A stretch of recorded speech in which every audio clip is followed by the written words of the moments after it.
ទី7គាត់វាយឆ្ងាចាមទៅគាត់ជើញប្រជាជនដឹកនាំប្រជាជនចូលប្រទេសវិញមកជុំមើលទីមើលចិនទៅជាខ្លីថតឲ្យបានច្រើនណាយ៉ាត់អត់ជួយថតថ្ងៃក្រោយអូនភ្លេចអស់ហើយជនជាតិខ្មែរយើងសង្គ្រាមទៅជួយពេកទៅអាណិតកំសត់ប្រទេសណាវាបាត់បង់អស់ហើយសល់តែពូមួយទេដែលអ្នកចេះដឹងនោះនេះមែនតែនេះជួយគេចិត្តខ្លួនចិត្តហៅចោតមែនតែគេធ្វើសម្រាប់អតិថិអញ្ចឹងអតិថិអត់ត្រូវការដើរដូចយើងហោះនេះខ្មែរគឺទៅជាវែងចាំទៅខ្មែរទៅជាវែងគូនហើយមេតបជីដំរីខ្លោះទាំងអស់ខ្លោះនេះចិនមួយចិនសុបាយចិត្តមែនតែកំពុងញញឹមកំពុងតែសោកចិនដោយសារសង្គ្រាមចប់ហើយនេះចិនទៅជាខ្លីហើយមកខ្មែរយើងទៅជាវែងហើយយល់ឆ្នាំណាឆ្នាំដែលធ្វើប្រាសាទបាយ័នហ្នឹងឆ្នាំ1181ទៅមុខទាំងអស់ហ្នឹងគឺមុខតួអង្គប្រពោធិសត្វមេត្តាករុណាមុទិតាឧបេក្ខានេះប្រយ័ត្នដួលណានេះបហូរទឹកចេញមកមើលខ្មែរយើងទៅជាវែងហើយមើលទៅលើនោះពីណាជិះសែនោះជ័យវរ្ម័នទី7បាទគាត់មុនឡើងក្រុងរាជគេហៅថាជ័យធុនជ័យសុខសុខនេះមែនតើហ្នឹងគឺកោះសន្តិភាពគឺបានសន្តិភាពហើយក៏ប្របាទជ័យវរ្ម័នទី7ក៏យកក៏ដឹកនាំប្រជាជនមកកាន់ប្រទេសយើងវិញអានេះកងវាយកងក្រុងនឹងមើលបាទជីយោគេសើចគេខ្ញុំសើចជីយោនេះដើមពោថតឲ្យមែនតើណាដើមពោបានន័យថាម៉េចដើមពោតំណាងឲ្យព្រះពុទ្ធត្រាស់ដឹងនៅក្រោមដើមពោ49នេះប្រប៉ែដឹកកូនដឹកចៅប្របាទជ័យវរ្ម័នទី7ដឹកនាំប្រជាជនចូលប្រទេសវិញតែកុំឲ្យភ័យកុំឲ្យផិតទៀតអូនធ្វើទៅសាយឲ្យបងកំពុងអ៊ីវកូនដាក់កូនលើស្មាហើយនេះកូនកំពុងមើលប្រប៉ែហើយស្រីស្អាតនេះកំពុងតែទូលល្អីហ្នឹងគឺក្នុងនោះមានសាច់មាន់ហើយស្វាលួចសាច់មាន់ហើយអាគាត់នេះថាប្រយ័ត្នស្វាលួច hamburger ហើយស្វាលួច hamburger ហើយអាគាត់នេះផឹកអង្គបៀផឹកវិជាសប្តាហ៍ខ្មែរយើងដូរបេះដូងអស់ហើយដូរបេះដូងផឹកទឹកត្រវឹងគ្រោះថ្នាក់ចរាចរណ៍ថ្ងៃមកគូអាទេសនេះដឹកអីដឹកតលងដឹកអីគេម្សៅមីដឹកអីគេក្រពោតដឹកនេះមកខ្មែរនោះឈូកមើលឈូកកូនឈូកអូឈូកកូនបាទហើយចប៉ែនេះកំពុងតែទូលខអាវដើម្បីត្រឡប់ជួស្រុកវិញប្តីកំពុងតែរុញអីគេរុញរទេះអាគាត់នេះកំពុងតែផ្លុំភ្លើងប្រកាសភ្លើងចក្រាននេះចក្រានលើនេះក្អមទេមែនទេបាទមើលសួរមានសំណួរសួរនេះផឹកអាយ៉ាទេឡាផឹកអាយ៉ាអាទេសនេះគឺអាទេសនេះគេដាក់ឲ្យគោឲ្យស៊ីស្មៅអញ្ចឹងគេដាំបាយក្រោមរទេះវាក្តៅពេកមែនអត់បាទអើយមើលដើខំកាប៉េក្តិតដើខំហេតុអីគាត់ឃើញដើវាកាត់វាស្រែគាត់ក៏ចងដើហ្នឹងមករែកទៅយល់ទៅយល់មកប៉ាប់យល់ទៅយល់មកប៉ាប់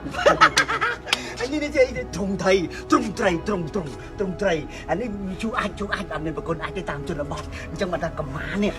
វាមានអត្ថប្រយោជន៍មែនទែនជីវិតប្រចាំថ្ងៃដូចម្ដាយខ្ញុំអញ្ចឹងគាត់ទៅ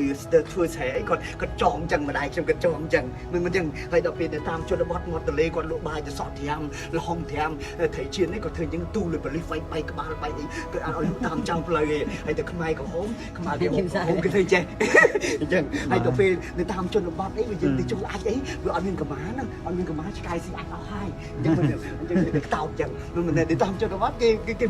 មិនលាអត់មានអាវទេដល់ពេលទៅគេមិនចងក្បិនយើងមួយទឹកដល់ពេលគេមួយទឹកមួយគេធ្វើម៉េចមួយទឹកមួយទៅម៉េចគេដុសគេគិតអានេះចៃច្រើននេះមើលជីយោផ្ទះយើងជីយោនេះគឺស្រកសន្តិភាពហើយលើនោះជ័យវរ្ម័នទី7ហើយព្រះនាងឥន្ទ្រទេវីនោះមើលទៅលើនេះកំប្រុកកំពុងស៊ីអីគាត់ដងអេចច្រើនគ្រងកវេកប៊ូឆែកបាត់លោកខែបាំងឆាត់បាំងលោកខែមានម៉ាសេទិញម្សៅប្រពន្ធមុខខ្មៅលៀបឲ្យសប្រពន្ធល្អដេកចិត្តហើយសុបាយចិត្តណាស់បងចិត្តដួលកាប់កបីផឹកស្រាញ៉ាំមិននេះឈរទៅនេះផាក់ជក់ផាក់ជក់កាប់កបីផឹកស្រាឃើញអត់បាទនោះរាជគ្រូនេះអង្គុយលើកំពុងអង្គុយលើដំរីកំពុងបួងសួងឲ្យវិញ្ញាណកបីនេះទៅកាន់ឋានសួគ៌ យល់បាននេះមិនតបខ្មែរទាំងអស់គឺតបខ្មែរទាំងអស់គឺទៅជាវែងអានេះ supermarket ផ្សារទំនើបចិនផ្សារចិន Chinese market Chinese department store នេះចិននេះសិតចិនទាំងអស់បុកគ្រឿងបងបុកគ្រឿងនេះគេផឹកទៅគេស្វឹងគេរំគេផឹកតែអានេះសិតចិនអានេះសិតឆាតទាំងអស់ umbrella on department store hanging កំពុងតែព្យួរលើនេះប្រាក់នេះកាន់មន់សម្រាប់ជុលដាក់ទឹកដីយល់ណាហើយលើគឺជ័យវរ្ម័នទី7ហើយប្រណ្ដៀងអន្តរដេវីមើលមែនទេហើយខាងលើនោះគឺធ្វើទៅសាយស្ទីងសូណាជាចំហុយហើយជានេះបណ្ណាល័យសម្រាប់រក្សាកម្ពីប្រទេសមានន័យថាចិនមាននឹងវីយូអូចិនយូរហើយឥឡូវចិនបោះទៀតហើយបាទបើចិនមិនបោះបាត់វាជួយយើងណាបាទនេះជាការលើកំពុងតែចំហុយសាច់អីនេះសាច់អីជ្រូកព្រៃពូឈួយអញ្ចឹងនិយាយចឹងអានេះគឺក្បឿងមើលតែសាច់វាច្រើននៅនេះសិតថាផ្សារទំនើបផ្សារធំអញ្ចឹងបានថាយើងមកទៅយើងដឹងរឿងខ្លះទៅបាទគោវត្តព្រះបាទសូរ្យវរ្ម័នទី2កសាងឡើងឆ្នាំ1113ដល់ពេលអត់ចោះទេរហូតទៅដល់ព្រះអង្គសោយទីមង្គលឆ្នាំ1153ព្រះបាទសូរ្យវរ្ម័ននោះគាត់វាយចាមដល់2ដងហេតុអីបានវាយចាមសហការជាមួយចិនដើម្បីកុំឲ្យចាមនឹងឲ្យពួកដៃវៀតពួកវៀតណាមនៅបើមិនអញ្ចឹងនេះវាគ្រោះថ្នាក់ដល់ខ្មែរអញ្ចឹងបានជ័យវរ្ម័នទី7នេះបាទគាត់វាយចាមទៀតក្រោយមកអាចាមនឹងចូលដុតអង្គរនៅឆ្នាំណា1177ដុតអង្គរ4ឆ្នាំរហូតទៅឆ្នាំ1181ជ័យវរ្ម័នទី7គាត់ឈរលើក្បាលទូកហ្មងហៅស្ដេចចាមចេញមកវាយទល់មួយទល់មួយវាយទល់មុខមកឆ្នាំ1181ឯកសារហ្នឹងគេទៅសេនៅប្រាសាទជ្រុងស្គាល់ប្រាសាទជ្រុងហ្នឹងនៅកំពង់ធំក៏ដោយទៅខ្ញុំនៅកំពង់ចាមក៏ដោយប៉ុន្តែខ្ញុំមានគោលបំណងចង់ឲ្យខ្មែរយើងគេស្គាល់ពិភពលោកយើងគឺវេទនាណាយើងគេថាប្រទេសប្រជាជនព្រៃទៅហ្នឹងអ្នកព្រៃភ្នំអញ្ចឹងហើយថៃទៅខាងគេកំពុលបរិយាកាសទៅគេមិនឲ្យគេស្គាល់កម្ពុជាទេយើងនេះជាដែនដីអច្ឆរិយៈនៅលើពិភពលោកលើពិភពប្រាសាទជាង 4000 ប្រាសាទយើងមានសកលវិទ្យាល័យជិត100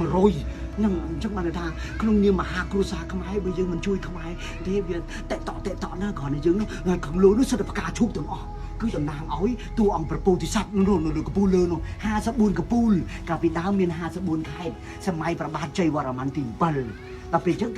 គេឆ្លាក់ហ្នឹងគេកសាង54កំពូលតំណាងឲ្យ54ខេត្តហើយកំពូលមួយមានមុខមានមុខ4តំណាងឲ្យមេត្តា